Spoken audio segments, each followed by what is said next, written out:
No, Marie Claire's on there, so if Ashley, are you ready with your stuff? Okay, John. Okay.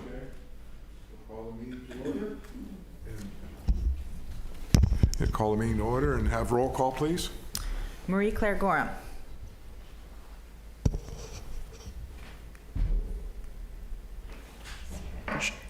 You're on mute.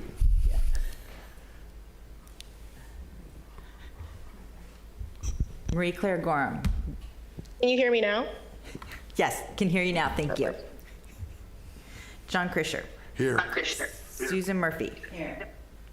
Phil Pardue. Here. Mary Jo Williams. Here. We have a quorum, thank you. Okay. All right. We'll start out with our draft from Actually, public appearances. public Yep. affairs, right? Right, for an item's not on the agenda. So we're good. Didn't see anybody here, so figure skip it. No, you have to ask.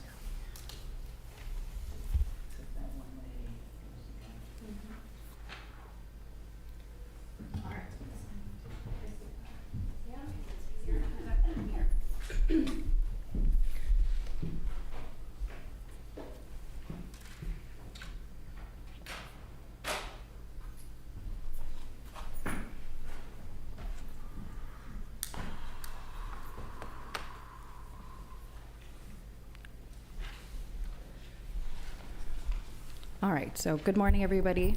Thank you all for being here. This morning we're here at the special meeting to discuss a draft of a request for proposals for the library restoration and renovation project. I just want to remind everybody of the ad hoc committee, the library trustees guiding principles, as you are the oversight of our library facilities. These were agreed upon early on in our process, so well-maintained facilities that meet our patrons' needs, maximizing service hours, no negative impact to workforce, no extra cost to city residents, and minimal disruption to services. And then just an update here on our timeline. So where have we been since the beginning of this year? In February, the ad hoc committee requested a presentation from the Public Works Department on basically the state of the city, all of our city facilities, maintenance requirements as they relate to both of the libraries and how important and critical those are.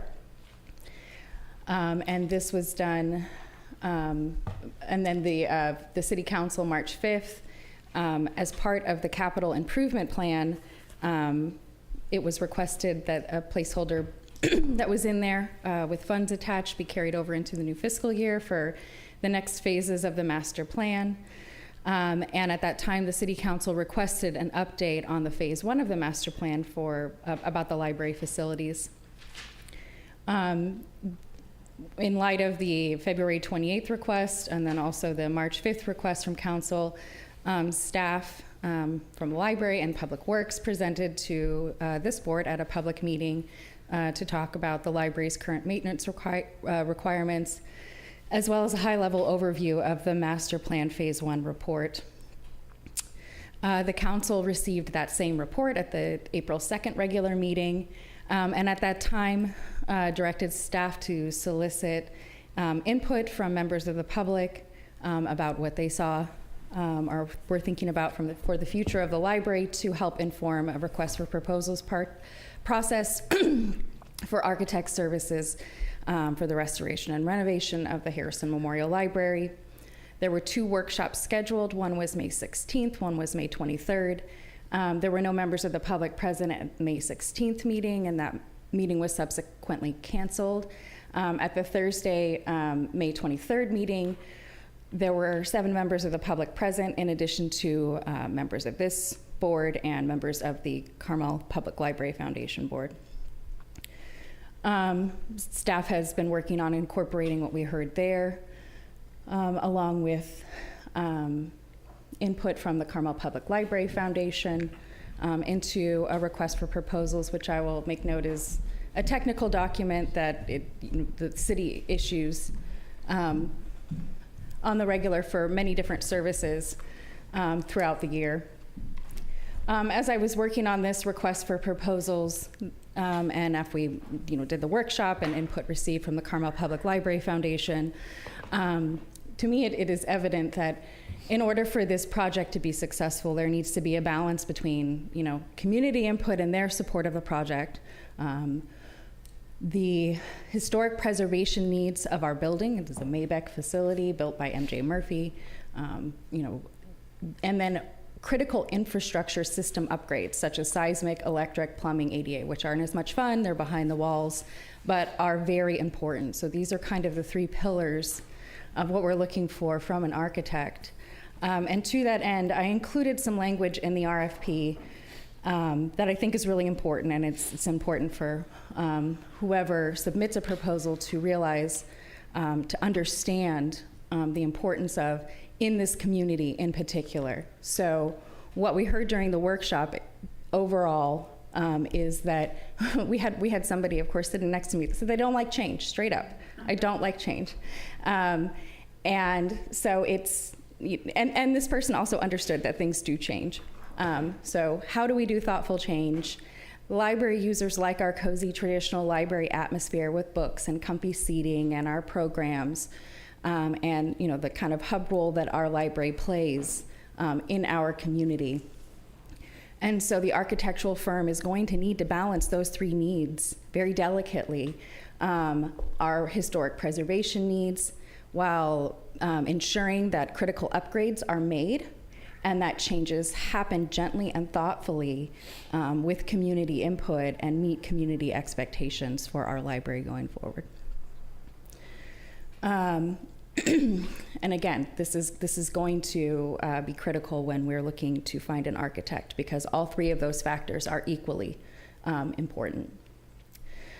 So just a quick overview. Our RFPs are all a little bit different in nature depending on the services you're soliciting, whether it's something IT related, something that's more technical and engineering, like a bidding document, the same typical layout, but we've got, general information at the beginning of this. You have the actual RFP itself attached and as part of your packet. So I'm just going to go through a couple of the sections with some notes. The general intro, project description, city and library background, give the proposer a snapshot into, what is the city like? What is our history? What is our culture? We're by the ocean. That's an important thing for people to know when thinking about designing a building. Our library history, so not only how beloved the library has been. I love that when this village first started, we built a library in 1906. And then we started the Forest Theater. So those were our priorities. Roads, no. Other things, no. But library, yes. And then the building of the Harrison Memorial Library, of course, in 1928 in its present location. Subsequent additions that were made, and I think it's important to understand, the additions were made because there was community demand, and has been, since the library's founding.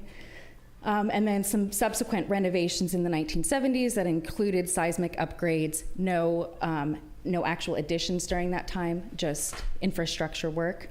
And that brings us to the master plan phase 1. There were some plans in between. I think you all know there's been talk over the years about underground parking lots and using the First Murphy lot and Sunset Center and building a whole new library. And the community has been incredibly vocal about wanting the Harrison Memorial Library to stay exactly where it is and to always be a library.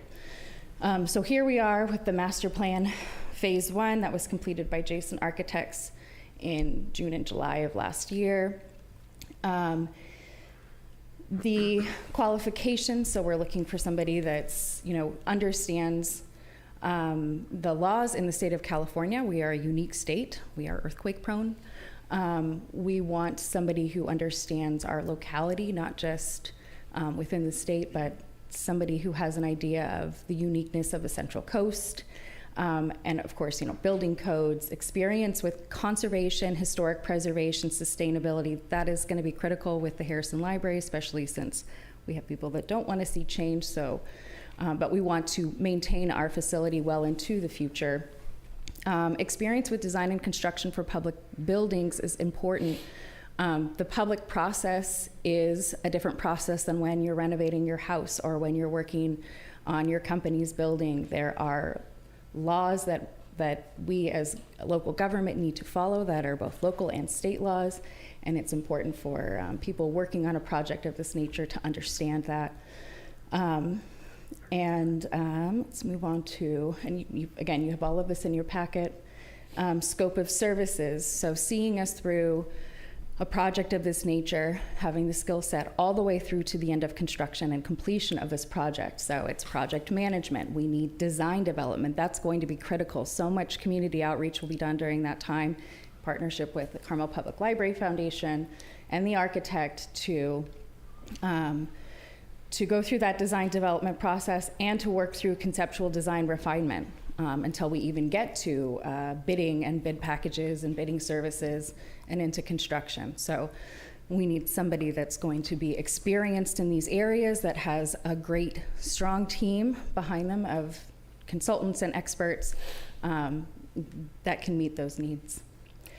I also included a tentative RFP timeline. This is helpful for firms and ourselves for making through. And the reason why I put tentative is there are things that happen in the world. We could see, I don't want to jinx us, but something like another wildfire or something that affects us locally, wherein these dates need to shift. This is a very aggressive timeline to keep this project moving along. And this will be released as part of the packet. So you'll see things in here, mandatory walkthrough from architects, questions that they have as they've gone through the proposals, questions that came up on the walkthrough itself, and then answers. And the reason we do these things this way is so that questions are submitted in writing. They're posted to the internet so other proposers can see them alongside the answers. So everybody gets the same answers, gets the same information, whether or not they ask the questions. And then, of course, our proposal due date is late August, and that gives us the month of September. We have Labor Day in there, which, of course, jams things up and slows things down. But September to review proposals, set up interviews, do our deliberations, with the month of October, should we find somebody that is acceptable, to enter into contract negotiations with the soonest that we could be before council for contract consideration, November. Now, that November date, of course, is subject to change. That's the election date. So that will be up to the city council to decide whether or not that's on the agenda. I put that date in there just as a placeholder to say that is the soonest that a contract could go forward, not that that is what is exactly going to happen. So we're here today with my recommendation to you, which is to provide me with direction for any edits to the request for proposals, any questions, so that I can make any amendments before going to City Council, because they have requested to review this item before it is released. That will happen at the July 8th City Council meeting. And also, if you feel so inclined, to provide me with direction to take the RFP with these edits, if applicable, to the council for final approval with that recommendation. Now, you may want to wordsmith it some more and say we want to hold off on sending it to council right now, or we want to call another special meeting for further discussion. Those are also other options, but this is the recommendation at this time. And I will leave it to all of you to ask questions, discuss, and Alex and Marcia are both here. So I think the first paragraph on the general introduction and project description, that's the first thing people read, and it sets the whole tone for the rest. In it, in the last sentence of the first paragraph, it just talks about how the, let me make sure I got that. No, last sentence of the second paragraph, it talks about how we're going to validate or amend the current conceptual program. That's the one that Jason Architects came up with? That's correct. So is there the option to replace it if the people come up with something better? There is the option to replace that, yes. So I would actually put that in there, because what you're going to do is you're going to put this out for an RFP to architects, and you're going to have architects who are going to say that, if I don't have the opportunity to replace, specifically replace, then I'm not going to bid, and it may be the one that we really want in the end. Right. So I can add that language in there or replace, validate, amend, or replace Yeah. that conceptual design. I Right. think what's important is that, and why that language is in there, is that, you know, the city did fund that study, and it's important that the new architect take that into account. Right, Right. and I agree with that. Although the Jason architect, it's been briefed to the city council, It has, yes. but we never put it out we never had the opportunity to put it out to the public for their input. Right, because we back and kind of forth. hit pause on where we Right. were with the project, So correct? I would not like to constrain based on something we have. If we'd had the full vetting of it, then we would, stick with it. But Right. we never did that, so just to be fair. I will make those updates throughout wherever that appears. Thank you. And then most of this is just boilerplate, right? It is standard for the structure, and it's not necessarily boilerplate. A lot of it is,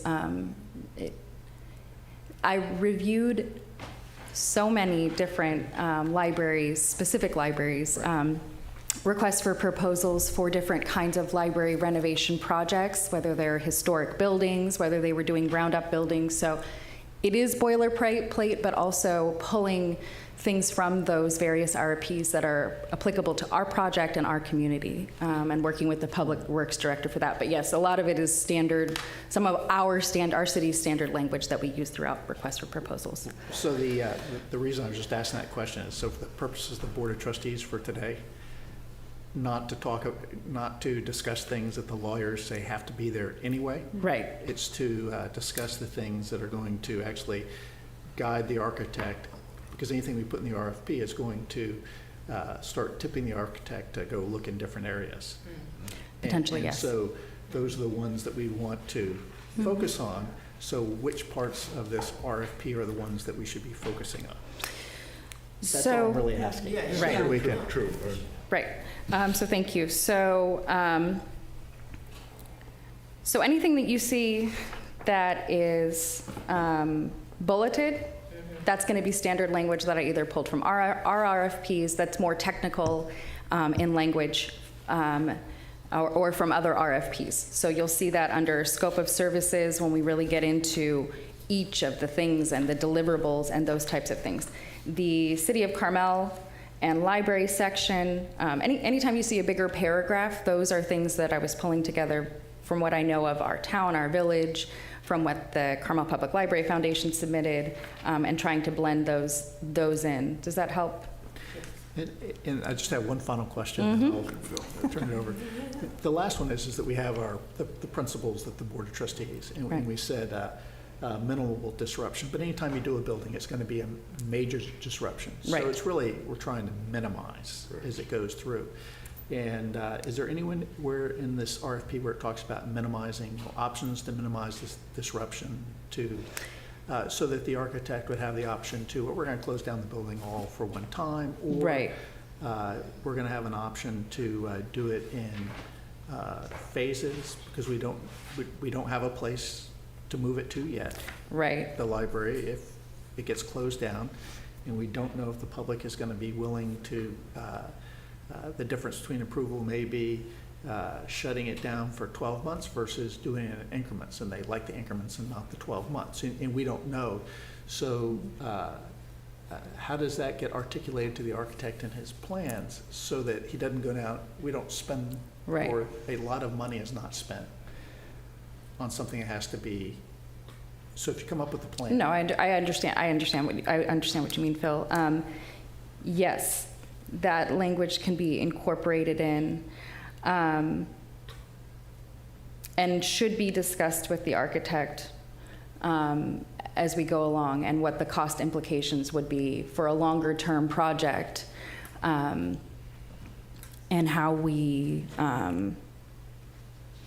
do that. So I can add that in as part of the proposal process, to provide alternate cost estimates for a phased approach.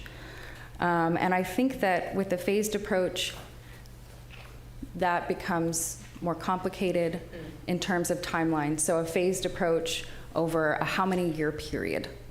because there's a disruption to services now that's not 1 year of being closed, but 5 years of hearing hammering in the reading room that's going on. So I would want to put some parameters on, here's your time frame to do this within.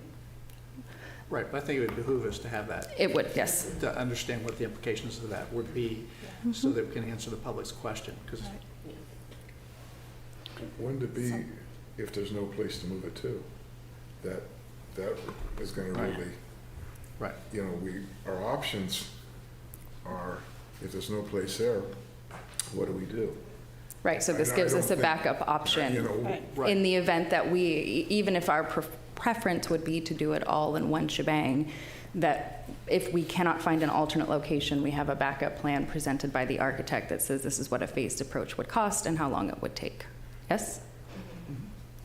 So I had a question or a comment about the 3 factors that you listed for the project to be successful. I don't disagree with any of them, but it makes me think, I was thinking about the proposal that we got from the original group. Right. And some of the things that they had recommended in there were really nice in terms of making things more efficient, more effective. And the one thing that feels like is missing from this is that sort of opportunity to improve things. Understanding the community is not really interested in change, but there might be some ideas or changes that could be really beneficial and make it a lot more effective and well run for us. And that's not in here, right? To me, it says like community input, historic preservation, and critical infrastructure, but nothing about, but what else could we do, or how could we make this better?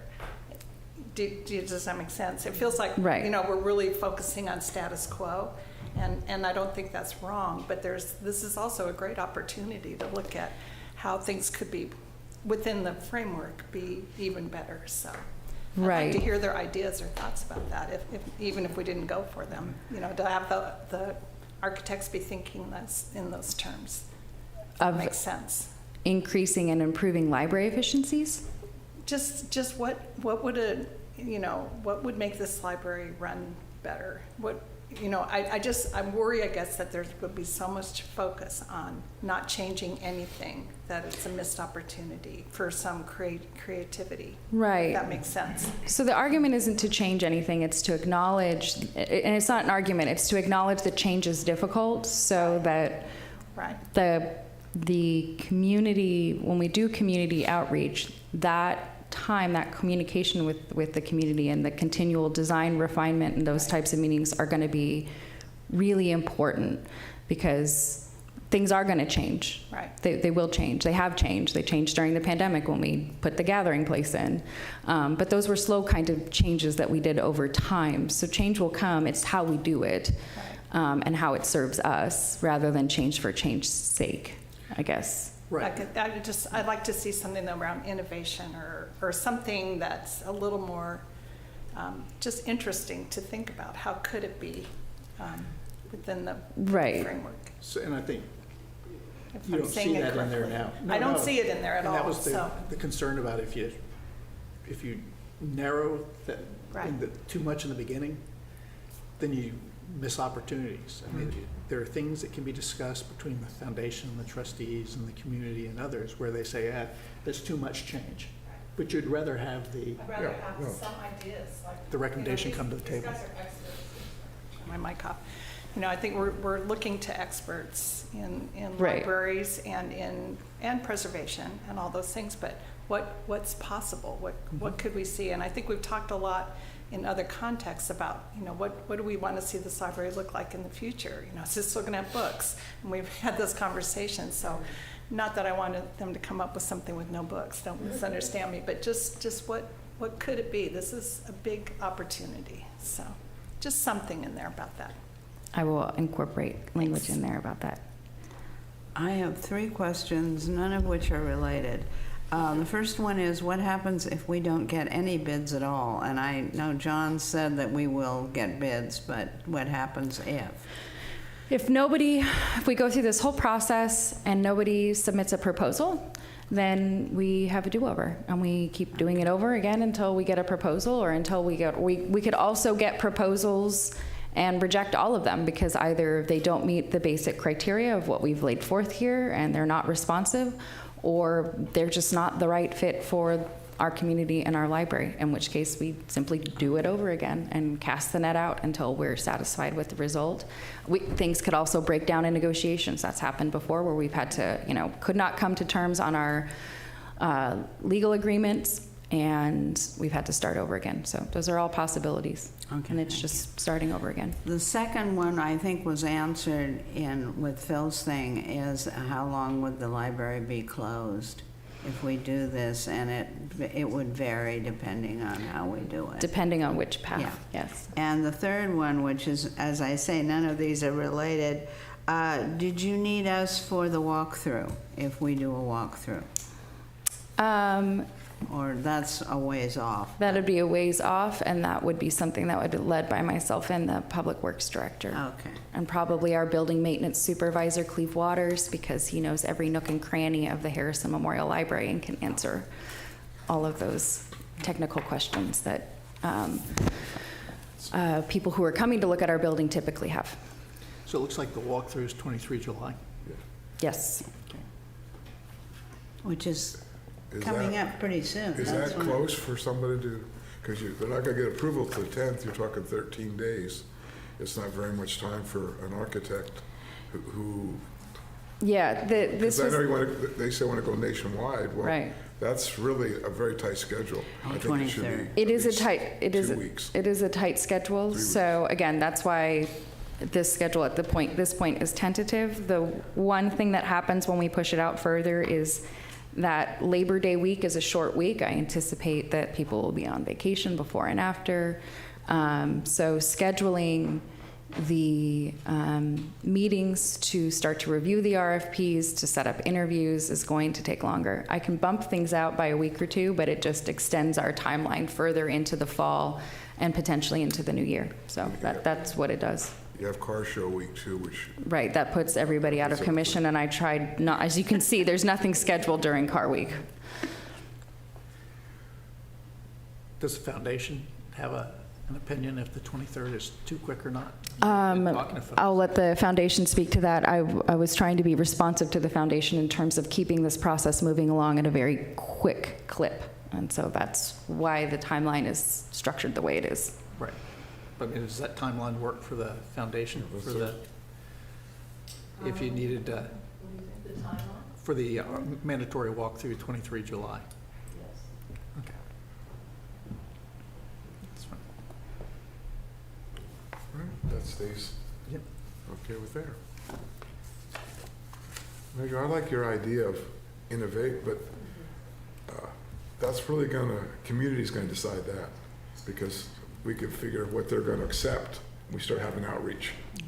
And we can have these ideas and say, we like this, but the community will have their thing, and then that'll be up to council. Council will make the final decision on whatever happens. But everything moves forward, but No, and to Mary Jo's point, I understand. I understand the completely where you're focus. coming from. It's fantastic. It's just the, Just like to see something Yeah, in yeah, there, that's- whether it works or doesn't. that's a really good idea. What these guys have to say about it, Yeah. anyway, so. And it was fantastic. Yeah. We You may have to not. move we're- forward or not. None of us is going to get everything No, we no, want no. out of this, right? That's what compromise is. But it's nice to know what some options might be. Yeah, really. Yeah, And I'd be interested in community yeah. input, how they go. That's the really interesting part to Sure. me. Could be completely different than what I think. Yeah. Any I've other? looked this over for a long time. People, the rest of us, please weigh in, because I've been working on this and looking for Yeah. weeks, so. I think reading most of it, the rest of it, I was like, I glazed over a little bit, to be honest. It just like, it felt like it was mostly boilerplate. The framework to me is the most important, right? The details, I leave it up to the experts, but. Yeah. Any other questions or thoughts Okay. from the board?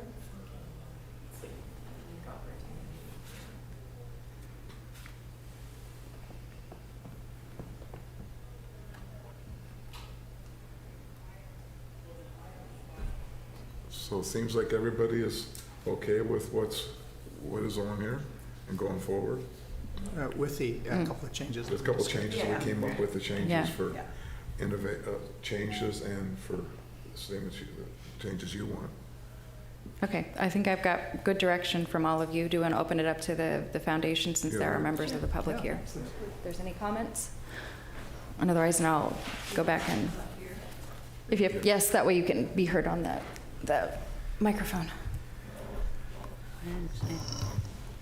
Well, first of all, I'd just like to thank you guys for holding this special meeting, because I know that this helped us to be able to meet the timeline, the aggressive timeline that Ashley had put together. And we are very excited about this moving forward.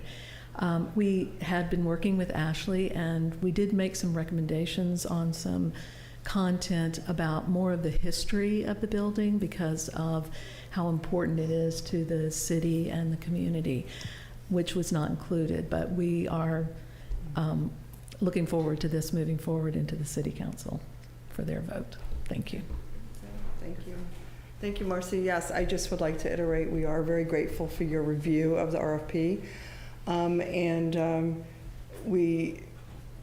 We wish that we could have had more of our recommendations included, but we're very excited about moving this process forward, and we will be in support and see you at the City Council meeting, if not before. Okay. Thank you. Thank you.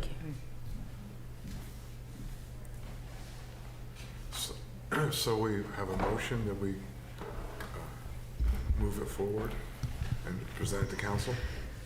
Yes, that would be wonderful. So a motion with the edits that I have here, which are as follows, to add in language about innovation, opening up possibilities for library services into the future alongside those other three factors that I listed out.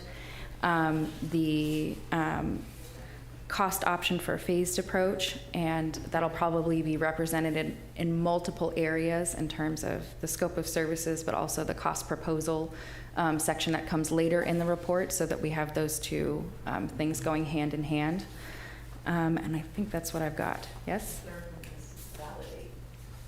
Oh, yes, and I've got that scribbled in here to go through and do. Yes, so validate, amend, or propose, or replace for phase one. Thank you, Phil. All right, I propose that we forward the draft RFP for architectural services with the changes that we just discussed to the City Council for their next meeting. I second.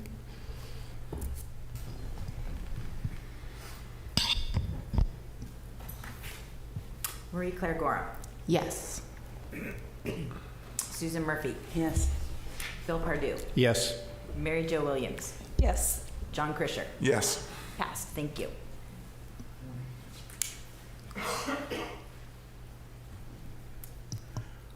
I guess there's nothing else. We can adjourn. Thank you. Thank you for all being very here. much for your review and input. Thank you. Thank you very much. So this goes to City Council.